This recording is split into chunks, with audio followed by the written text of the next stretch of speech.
Manusia yang pertama kali bangkit dari kematian, siapa namanya? Yesus. Nah, kita yang percaya kepadanya terhisap orang yang dibangkitkan juga. Karena dia yang sulung dari antara banyak saudara. Saudara ini adalah saudara-saudara Tuhan Yesus. Yang nanti juga akan dibangkitkan. Makanya hanya orang yang seperti Kristus yang nanti akan dibangkitkan, diberikan tubuh kemuliaan. Nanti kita juga akan berkumpul lagi seperti ini. Amin, saudara sekalian. Tapi tubuh kemuliaan, nggak sakit lagi, nggak ada bengek di sana. Nggak ada sakit penyakit. Jadi saudara sekalian, membangkitkan dia, Allah Bapa yang membangkitkan Yesus, itu yang kita sembah. Amin. Dari antara orang mati. Nah, soal kebangkitan, itu berita utama. Setelah Yesus naik ke surga, itu berita utamanya kebangkitan. Jadi saudara lain kali aja, itu nunda, bahaya tuh. Jangan sampai menunda. Amin, saudara sekalian. Tadi keselamatan itu apa? Perubahan, bukan hanya hidup kekal, hidup selama-lamanya. Perubahan. Begitu saudara. Nah, Dionysius anggota majelis Areopagus, anggota dewan yang terhormat. Ada satu yang bertobat yang disebut namanya. Dan seorang perempuan bernama Damaris. Ada yang tahu siapa si Damaris ini? Ada yang tahu?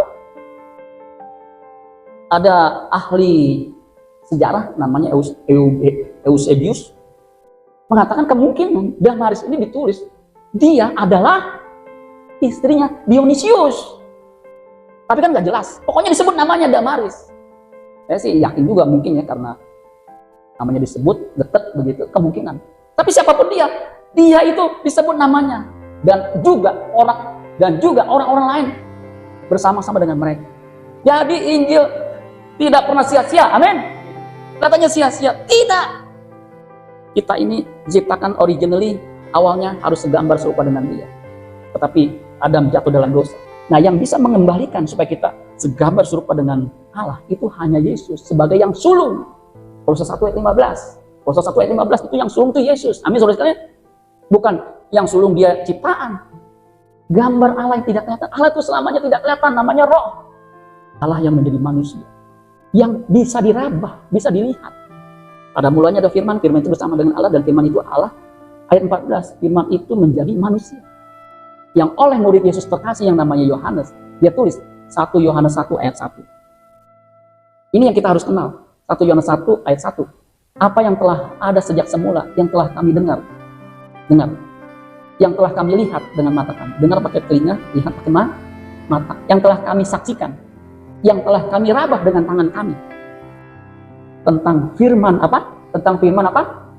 Hidup. Itulah yang kami tuliskan kepadamu. Firman yang hidup itu siapa? Yang bisa diraba? Yesus. Terjemahan firman Allah yang hidup lebih jelas. Kristus telah hidup ketika dunia ini mulai ada. Namun saya sendiri telah melihat dia dengan mata kepala sendiri. Dan menjamahnya dengan tangan saya sendiri. Dia adalah firman yang hidup. Yesus tuh. Kita bersyukur mengenal Allah yang benar. Siapa Allah yang benar? Elohim Yahweh, perjanjian lama. Siapa Allah yang benar? Yesus. Ayat terakhir, 1 Yohanes 5 ayat 20. Memang saudara, belajar kebenaran firman Tuhan seperti ini butuh iman. Kalau nggak bisa. Jadi perdebatan aja, jadi debat kusir. Begitu. Akan tetapi kita tahu bahwa anak Allah telah datang. Siapa namanya anak Allah? Yesus. Dan telah mengaruniakan pengertian kepada kita supaya kita mengenal yang benar. Jadi Allah yang tidak dikenal oleh orang Athena, orang Yunani, itu Allah yang benar, Elohim Yahweh. Dan kita ada di dalam yang benar. Ketika kita percaya kepadanya, kita hidup di dalamnya. Di dalam anaknya, Yesus Kristus. Iya, Yesus Kristus adalah Allah yang benar.